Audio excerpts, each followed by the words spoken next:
Breaking news AP cabinet సమావేశం ప్రారంభమైంది. సచివాలయంలో ముఖ్యమంత్రి చంద్రబాబు అధ్యక్షతన మంత్రివర్గం భేటీ జరుగుతుంది. మహిళలకు ఆర్టీసీ బస్సుల్లో ఉచిత ప్రయాణంపై చర్చించి కేబినెట్ ఆమోదం తెలుపనుంది.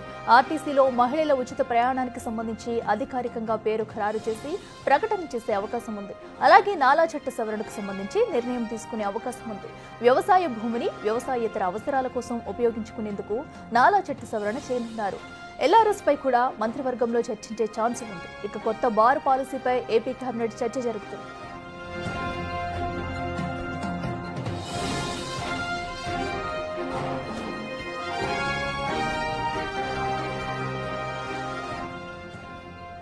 ఇదే అంశానికి సంబంధించి మరింత సమాచారం మా ప్రతినిధి రాజేష్ లైవ్ లో అందిస్తారు. రాజేష్, చెప్పండి. ఇప్పటికే ఏపీ కేబినెట్ సమావేశం అయితే ప్రారంభమైనట్లు తెలుస్తుంది. సో ప్రధానంగా అటు మహిళలకు ఉచిత బస్సుతో పాటు నూతనంగా ఏ అంశాలపై నిర్ణయం తీసుకునే అవకాశం ఉంది? ముఖ్యమంత్రి చంద్రబాబు అధ్యక్షతన కేబినెట్ సమావేశం అయితే కొనసాగుతుంది. దాదాపు గంట పైగా సచివాలయంలో కేబినెట్ సమావేశం అయితే కొనసాగుతుంది. ముఖ్యంగా ఎన్నికల మేనిఫెస్టోలో సూపర్ 6లో కీలకమైనటువంటి మరో పథకానికి శ్రీకారం చుట్టుపోతున్న నేపథ్యంలో మహిళలకి ఉచిత బస్సు ప్రయాణానికి సంబంధించిన పథకాన్ని ఇంప్లిమెంటేషన్ సంబంధించిన అంశానికి సంబంధించి కేబినెట్ ఈరోజు ఆమోద ముద్ర వేయబోతుంది. ఇప్పటికే కేబినెట్ సబ్ కమిటీ దీనికి సంబంధించినటువంటి విధి విధానాలని ఖరారు చేసిన నేపథ్యంలో దానికి సంబంధించిన విషయంలో కేబినెట్ దానికి అప్రూవల్ ఇవ్వబోతుంది. ఎన్ని కోట్ల నిధులు విడుదల చేయాలి, దానికి సంబంధించి కూడా కేబినెట్ దీనికి ఆమోదం అయితే తెలబోతుంది. ఇప్పటికే మహిళలకి ఉచిత బస్సు పథకానికి స్త్రీశక్తి అనే పేరుని ఖరారు చేశారు. స్వయంగా ముఖ్యమంత్రి చంద్రబాబే ఆ పేరును ప్రకటించారు. దానికి సంబంధించిన విధి విధానాలను కూడా మంత్రి మండిపల్లి రాంప్రసాద్ ఇప్పటికే ప్రకటించారు. రాష్ట్ర వ్యాప్తంగా ఎక్కడి నుండి ఎక్కడికైనా మహిళలు ప్రయాణించవచ్చు. 5 రకాల బస్సుల్లో ప్రయాణం చేయొచ్చు అని ఇప్పటికే ప్రకటించిన నేపథ్యంలో దానికి సంబంధించిన విధి విధానాలు కూడా కేబినెట్ అప్రూవల్ ఇవ్వబోతుంది. ఇప్పటి వరకు ఫ్రీ బస్సు పథకం అనేది ఎందుకు ఇంప్లిమెంట్ చేయట్లేదంటూ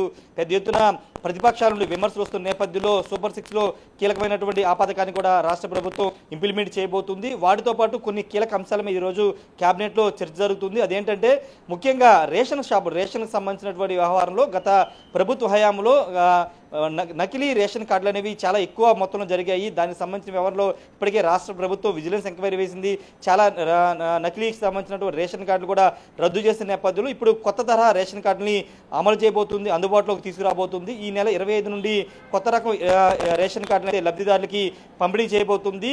ఏటీఎం తరహాలో ఉండే ఈ రేషన్ కార్డులో ముందు వైపున రాష్ట్ర ప్రభుత్వానికి సంబంధించిన ముద్రతో పాటు వెనక వైపున లబ్ధిదారుడు ఫోటోతో ఈ నెల 25 నుండి రేషన్ కార్డులు పంపిణీ చేయబోతుంది. దానికి సంబంధించిన విషయంలో ఈరోజు కేబినెట్లో చర్చించబోతున్నారు. చర్చించి 25 నుండి దానికి సంబంధించిన ఇంప్లిమెంటేషన్ కూడా జరగబోతుంది. వాటితో పాటు మున్సిపాలిటీకి సంబంధించిన విషయంలో లేఅవుట్లు అనేవి అంటే జనరల్గా రియల్ ఎస్టేట్ సంబంధించిన లేఅవుట్ల అనుమతులకు సంబంధించిన విషయంలో ఈరోజు కేబినెట్లో చర్చించబోతుంది. దానికి సంబంధించినటువంటి విధి విధానాలు కూడా కేబినెట్ అప్రూవల్ ఇవ్వబోతుంది. వాటితో పాటు వివిధ సంస్థలకు సంబంధించిన విషయంలో భూముల కేటాయింపులు కూడా రాష్ట్ర ప్రభుత్వం గ్రీన్ సిగ్నల్ ఇవ్వబోతుంది. ఇక ముఖ్యమైన విషయం ఏంటంటే అసెంబ్లీ సమావేశాల నిర్వహణ సంబంధించి కూడా కేబినెట్లో చర్చ జరగబోతుంది. ఈ నెల 18 నుండి అసెంబ్లీ సమావేశాలు నిర్వహించాలని భావిస్తున్నారు. ఈ నేపథ్యంలో కేబినెట్ దానికి సంబంధించినటువంటి డేట్స్ని కూడా ఖరారు చేసే అవకాశం కనబడుతుంది. 18 నుండి ఒకవేళ అనుకుంటే కనుక దానికి కేబినెట్ అప్రూవల్ కూడా ఇచ్చే అవకాశం కనబడుతుంది. ఇక కేబినెట్తో పాటుగా ఈ ముఖ్యమంత్రి చంద్రబాబుతో పాటు మంత్రి నారా లోకేష్, అదేవిధంగా మంత్రి టీజీ భరత్, నారాయణ అధికారులందరూ కూడా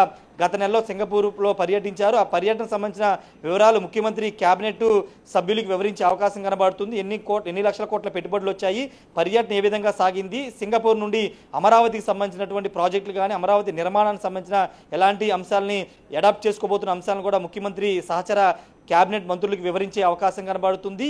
కేబినెట్ అజెండా అంశాలు ముగిసిన తర్వాత తాజా రాజకీయ పరిణామాల మీద కూడా ముఖ్యమంత్రి చంద్రబాబు మంత్రులకు దిశానిర్దేశం చేసే అవకాశం కనబడుతుంది. ఎందుకంటే ఈ నెలలో ఆగస్టు నెలలో 2 కీలకమైనటువంటి పథకాలని రాష్ట్ర ప్రభుత్వం ఇంప్లిమెంట్ చేసింది. అన్నదాత సుఖీభవతో పాటు 15వ తారీఖున మహిళలకు సంబంధించిన ఉచిత బస్సు పథకాన్ని కూడా ఇంప్లిమెంట్ చేయబోతున్న నేపథ్యంలో వాటిని ప్రజల్లోకి తీసుకువెళ్ళాలి. కూటమి ప్రభుత్వం ఇస్తున్నటువంటి పథకాలు ఏ విధంగా ఉంటున్నాయి, ఏ విధంగా అమలు చేస్తున్నాము, బడ్జెట్ సహకరించబోయినా ఏ విధంగా సూపర్ 6 పథకాలను ఏ విధంగా ఇంప్లిమెంట్ చేస్తున్న అంశాలని ప్రజల్లోకి బలంగా తీసుకువెళ్లాలని మంత్రులకి ముఖ్యమంత్రి చంద్రబాబు నాయుడు దిశానిర్దేశం చేసే అవకాశం కనబడుతుంది. వాటితో పాటు ప్రతిపక్షాలు ముఖ్యంగా కూటమి మీద చేస్తున్నటువంటి విమర్శలను ప్రతి మంత్రి కూడా తిప్పికొట్టే విధంగా పనిచేయాలని కూడా ముఖ్యమంత్రి చంద్రబాబు మంత్రులకు దిశానిర్దేశం చేసే అవకాశం కనబడుతుంది. మరోవైపు లిక్కర్ స్కామ్కి సంబంధించి జరుగుతున్న పరిణామాల మీద కూడా కేబినెట్లో చర్చించే అవకాశం కనబడుతుంది. రాజ్ కేశ్ రెడ్డికి సంబంధించినటువంటి 11 కోట్లు పట్టుకోవడం, చెవిరెడ్డి భాస్కర్ రెడ్డి అనుచరుడు వెంకటేష్ నాయుడు చాలా మంది అటు జగన్తో పాటు చాలా మంది ప్రముఖులతో ఫోటోలు బయటకు వస్తున్న నేపథ్యంలో ఈ లిక్కర్ స్కామ్ జరుగుతున్నటువంటి పరిణామాల మీద కూడా చర్చించే అవకాశం కూడా కనబడుతుంది. ఏదేమైనప్పటికీ మరి కాసేపట్లోనే దీనికి సంబంధించినటువంటి క్లారిటీ వచ్చే అవకాశం కనబడుతుంది. ప్రస్తుతానికైతే ముఖ్యమంత్రి చంద్రబాబు అధ్యక్షన కేబినెట్ అయితే కొనసాగుతుంది. Right Rajesh, thank you.